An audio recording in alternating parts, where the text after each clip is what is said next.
Hello food lovers, welcome back to our channel. ఈరోజు నేను prepare చేస్తున్న కర్రీ గుత్తి వంకాయ కర్రీ. ముందుగా కడాయి తీసుకొని కడాయి వేడైన తర్వాత పల్లీలు వేసి పల్లీలు కొంచెం వేగిన తర్వాత నువ్వులు వేయాలి. పల్లీలు వేగాయి తర్వాత కొన్ని నువ్వులు యాడ్ చేయాలి. 2 స్పూన్స్ నువ్వులు యాడ్ చేయాలి.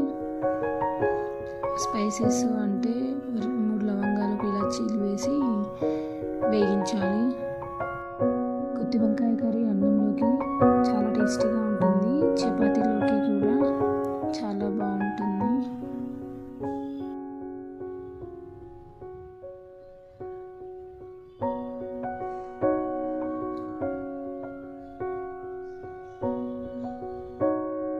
వన్ స్పూన్ జీలకర్ర వేయాలి, ఆవాలు వేయాలి 1 స్పూన్,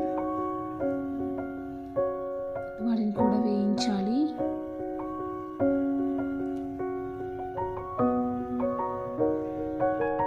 ఈ వేయించినవన్నీ మిక్సీ జార్లో తీసుకోవాలి. దానిలో ధనియాల పొడి, కారం, సాల్ట్ వేయాలి.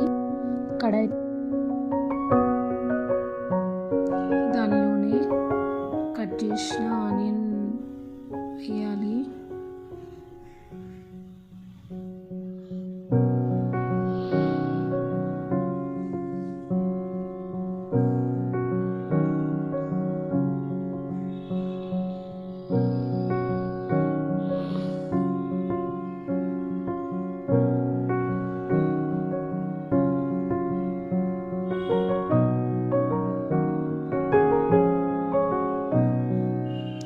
పసుపు కూడా వేయాలి, వేసి మిక్స్ చేయాలి. కడాయి తీసుకోవాలి, దానిలో ఆయిల్ వేయాలి. ఆయిల్ వేడైన తర్వాత వంకాయలు వేసుకోవడానికి వంకాయలు కట్ చేసుకొని దాంట్లో ఈ మిశ్రమం మొత్తం ఫిల్ చేయాలి.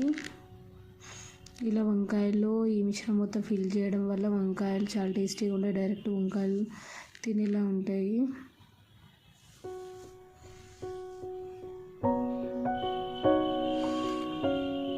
అన్ని వంకాయలను ఇలా ఫిల్ చేయాలి.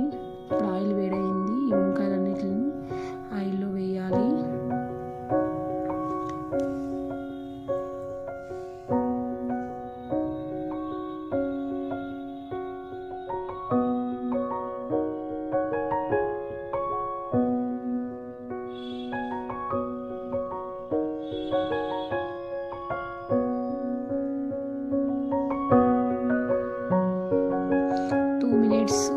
దీన్ని ఇలా మూత పెట్టి కుక్ చేయాలి. వంకాయలు ఇలా రెడీ అయ్యాయి, కొంతవరకు ఉడికాయి. దీంట్లో మిగిలిన పేస్ట్ అంతా వేసి కొద్దిసేపు ఇట్లా మిక్స్ చేయాలి. మనం ఇంతకుముందుకి చింతపండు రసాన్ని నానబెట్టి వేసి పెట్టేసుకోవాలి. చింతపండు పులుసుని మొత్తం ఈ వంకాయల్లో పోయడానికి రెడీ చేసి పెట్టుకోవాలి. దానివల్ల ఈ గుత్తి వంకాయ కర్రీ చాలా టేస్టీగా ఉంటుంది. ఇప్పుడు ఇందులో చింతపండు పులుసు పోయాలి.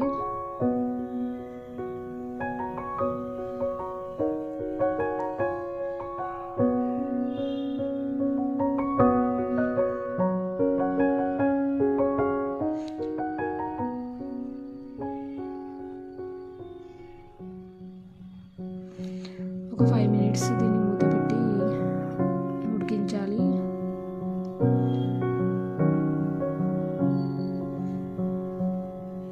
చూడండి, కొంచెం లైట్గా ఆయిల్ పైకి వేరింది.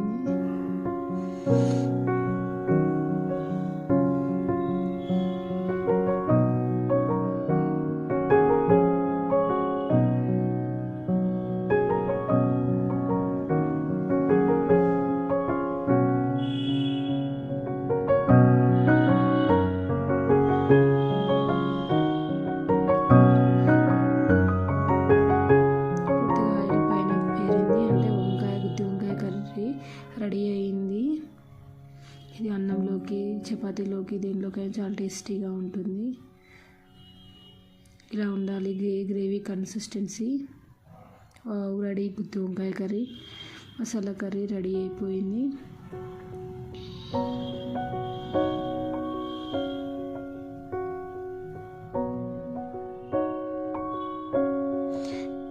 ఇలా చేస్తే వంకాయలు ఇరగకుండా టేస్టీగా ఉంటాయి. ఇప్పుడు గుత్తి వంకాయలను సర్వింగ్ బౌల్లోకి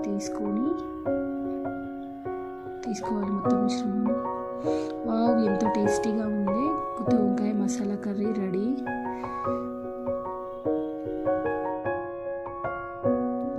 thank you for watching my channel. Please like and subscribe my channel.